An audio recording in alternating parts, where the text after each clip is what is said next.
Evet, herkese merhaba. Ee, Bahar ablanın pasaportu uzatmaya başvuru yapmıştık. Şu anda pasaport uzatması geldi. Gitti, kendisi konsolosluktan aldı. Bütün işlemlerini yaptık. Yaklaşık bir hafta önce geldi. Bir hafta bile olmadı diyebilirim. Başvurusunu yaptık. Bütün evraklarını hazırladık. Gönderdik. Evet, şimdi Bahar abla aldı. Şöyle göstereyim. Şu şekilde. Bu pasaport gibi, böyle aynı pasaport gibi. Bu şekilde 3 sayfa.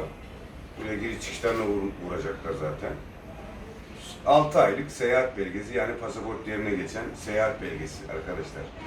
Bazıları arayıp bizi soruyor, nasıl oluyor, kağıt mı diyor. O da hayır arkadaşlar, kağıt değil.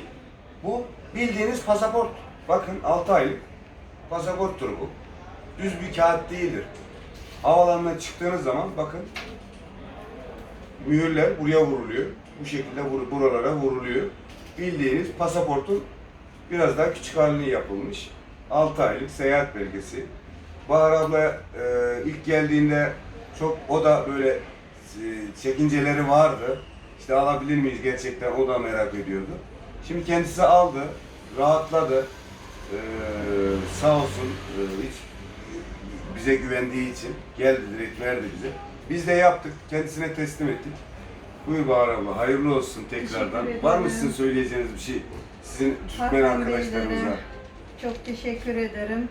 Bir hafta içinde aldım. Hiç zorlanmadım. Dün gittim konsolosluğundan aldım pasaportumu. İşte kanıtı. Hiç zorlanmadım. Bunları getirdim. Her evrakla verdim. Bunlar işlemleri yaptı. Ben de bir hafta içinde, bir haftaya da bile kalmadan aldım. Teşekkür ederim.